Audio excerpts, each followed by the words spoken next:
Okay, wonderful. So welcome to the French music concert at Front Range Community College Larimer campus. Thank you all for being here. I know we have music history class here, an art history class, is that right? The people I'm looking at? Just art class? MGD class. Okay, wonderful, good. So there are a lot of moving parts in getting this concert together. There are faculty and students that are involved in the marketing of this, of the recording process, the live streams. We have several of them.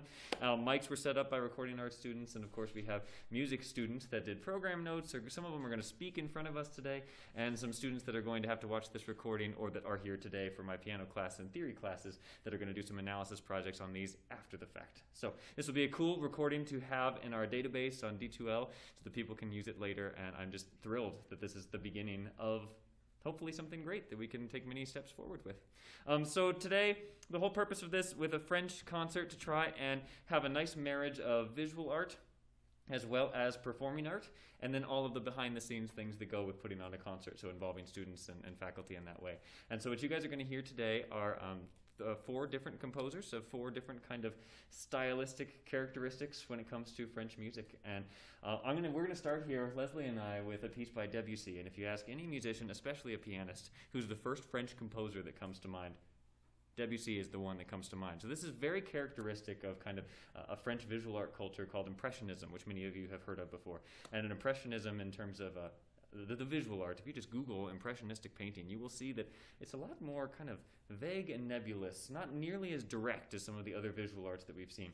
And so you're going to hear that a lot in the music. So if I may, I'm going to step to the piano and get really nerdy with you all about music theory and why that works orally through this music. And it's pretty clear why it works visually with impressionistic art. So what you will hear with Debussy's music is you'll often hear two different types of scales. And if you think of the scales that we're used to, they allow us to play something like this.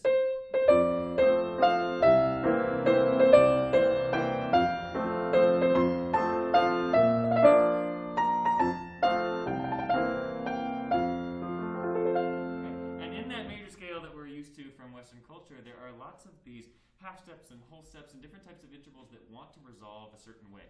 And what Debussy does is he often uses two different types of scales that don't want to resolve. One of them that we're going to be playing with today a lot is the pentatonic scale. And you hear this a lot in Eastern cultures.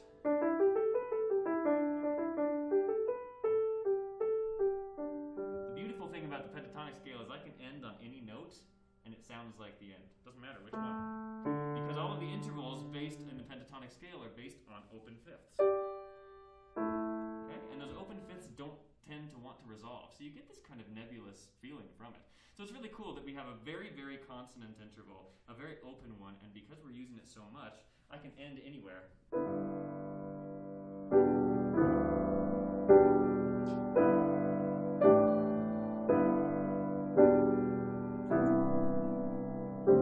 And we are orally satisfied, don't you think?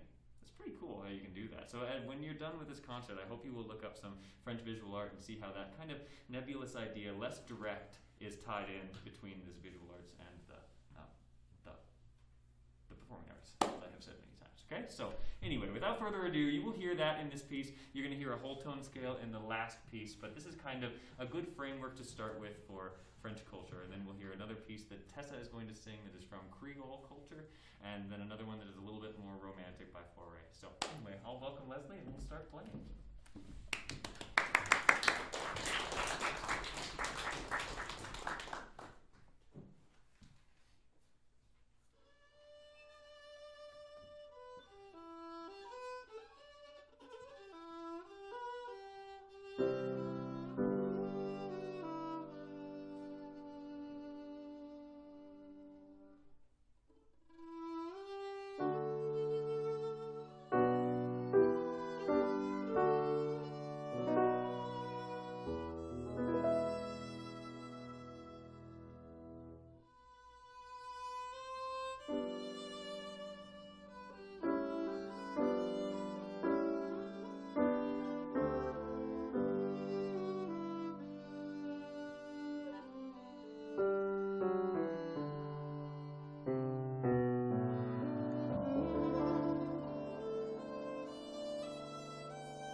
Something completely different. Hi everyone, my name is Tessa Espinosa. I teach voice and I direct the choir and also teach music appreciation and fundamentals. So good time here at Front Range Community College. Anyway, so this is completely different than anything else that's on this program today. I am trudging forward on my dissertation towards getting a doctorate of music, and so I'm working on my project. And my project is Cajun folk song. So I am very excited to perform this song for you today by a living composer. Her name is Mona Dugas, and she was born in 1954 in New Orleans, but grew up in a small town called Pierson, which is in the very southern part of Louisiana.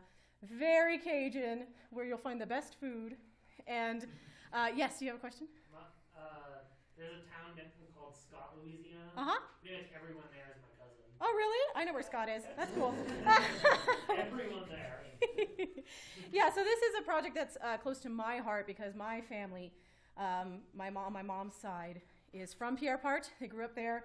I went to school in Lafayette. So Louisiana is part of my culture and my heritage. So this Cajun music, which when you hear, you think of the accordion or the fiddle, these instruments that bring life to the music. Today, I'm excited to perform this with piano. It's kind of different, but cool. So I just wanted to give you a little bit of background on Mona Dugas and this song, Sur les rues d'hier, which translates to On the Road to Yesterday.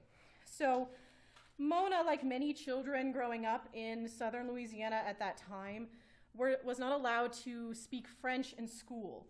They were reprimanded for that, sometimes smacked and beaten, not great. So they were forced to learn English, and this was in a move to assimilate these children to the American culture. So they were expected to learn English. She learned how to read and write in English, but she did maintain her ability to speak Cajun French. However, her and a lot of the other people that I interviewed for my project cannot write in French. So that's interesting.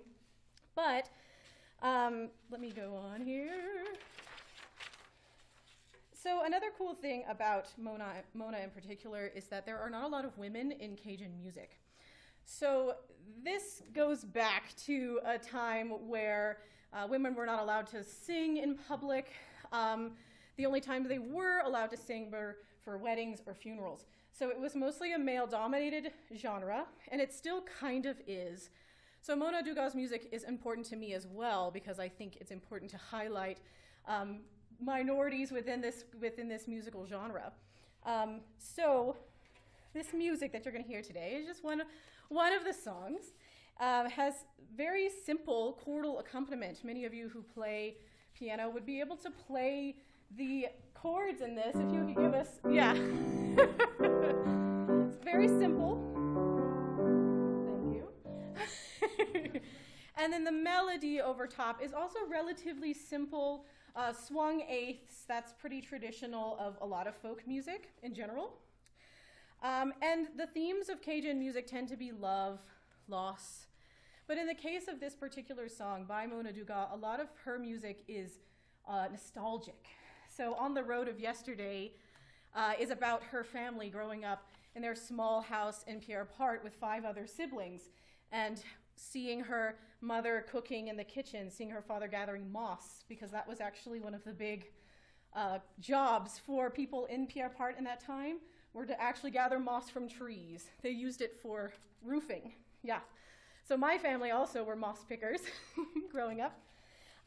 And she has an album that she recorded in 2014 And there are 10 songs total, but 4 of them are in Cajun French. So what I've done is I listened to her album and I transcribed her melody myself with the accompaniment in lead sheet cymbal form on top. Okay? And so that's what I've done here. There are 2 verses. You can see the chorus or refrain is down here. So that's mostly what my project is focusing on, is her music as well as a few other Cajun folk songs sung to me that I've then transcribed. That's what that's called. So because Mona Dugas cannot write in French, what I ended up having to do was ask my mother, who does speak Cajun French, to help me transliterate the text into French, okay, so that it looks like this and not just a series of syllables. Some things, if you're familiar with the French language, Cajun French is different. There are a few key things that you will hear. I think of Cajun French as almost like Americanized Parisian French. So there are going to be glottals that don't usually happen in the French language. Some of my vowels will not be pure, like they tend to be in the French language, and that is all reflective of the particular kind of French, Cajun French, which is different. Okay, so without further ado, I'm gonna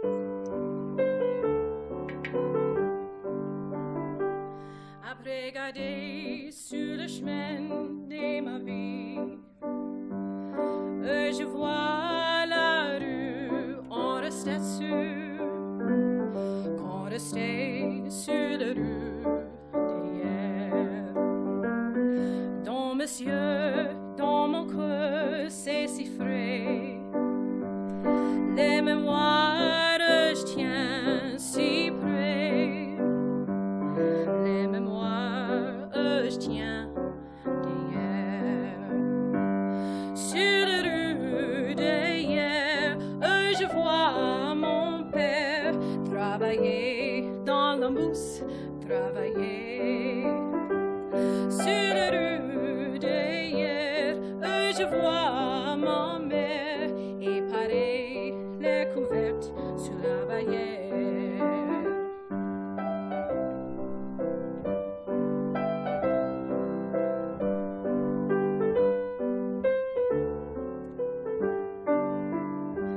Et quand je pense le dimanche sur le galier, je vois grand-père et ma grand-mère. Ils sont baissés dans le temps d'hier. Et quand je pense à mes sœurs et mes frères, je vois les crispus en affaire. Quand on était des enfants juste hier. Sur la rue d'hier, je vois mon père travailler dans le jardin en arrière. Sur la rue d'hier, je vois ma mère dans la cuisine après brasser dans la chaudière. Dans la cuisine après brasser dans la chaudière.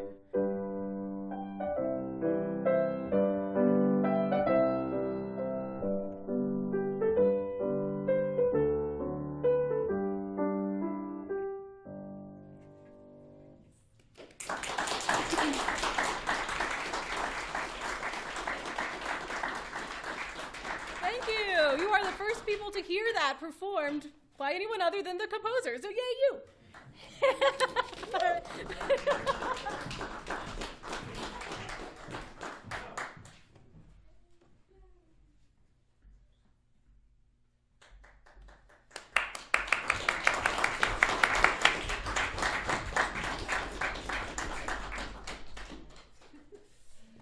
Hello.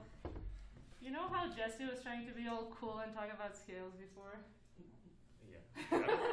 I do, Katarina. Tell me more.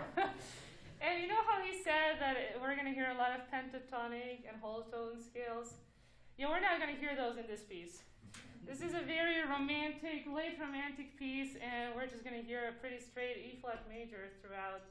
What I would like you to picture as we're playing this piece is the 5 stages of grief. So the first one is denial. So this is the longest one. You'll hear the cello play the theme twice, 3 times. And then you'll hear the second theme first in the piano and then in the cello. That's denial. The second one is kind of anger and bargaining is kind of tied together. You'll for sure hear that because it's just a lot of notes, really loud. When we practice that, I usually say, go from that part that goes blah, blah, blah, blah, blah, is that part. And after that, you have depression. So you'll hear that very first theme in the cello, again, but this time it's going to be up here. We're very depressed when we're playing high. And then after that, you'll hear the second theme in the piano again, and then in the cello, and that's acceptance. Okay?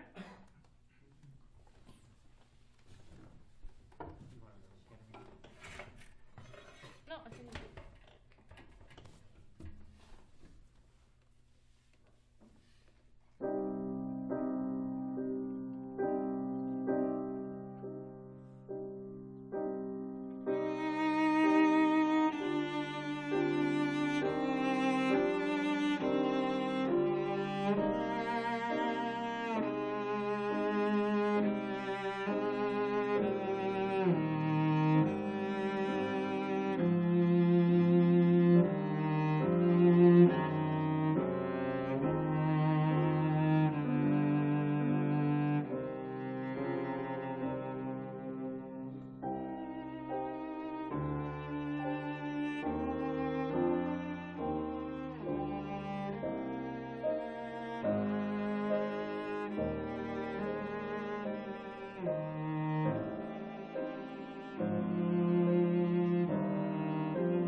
Michele is a music history student reading program notes for a project in her class while we're getting set up with Gabriela and Katarina.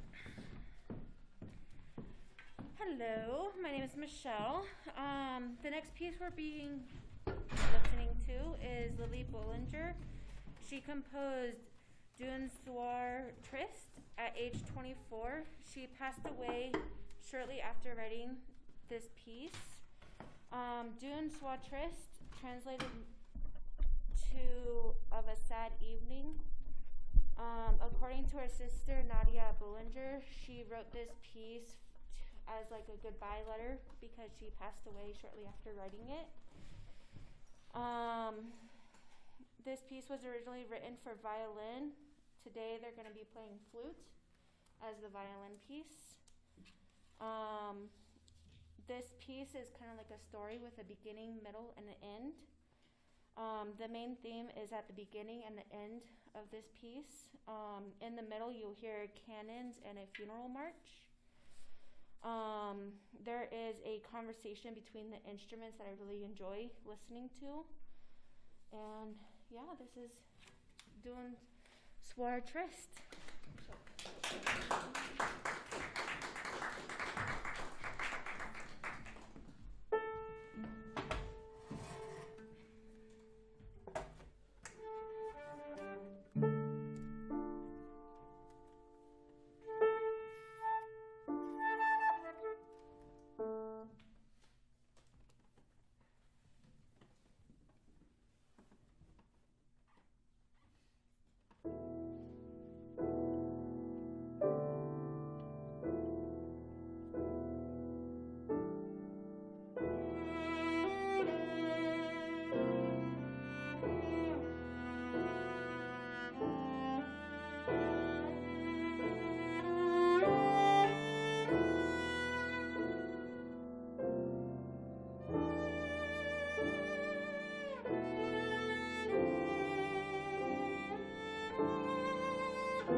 coming and attending live stream and in person, and I look forward to how we can use this recording and this kind of venue and event in the future. So thanks for all faculty and students that were involved in this, and there were many here and behind the scenes today, so thank you very much, and we'll see you soon.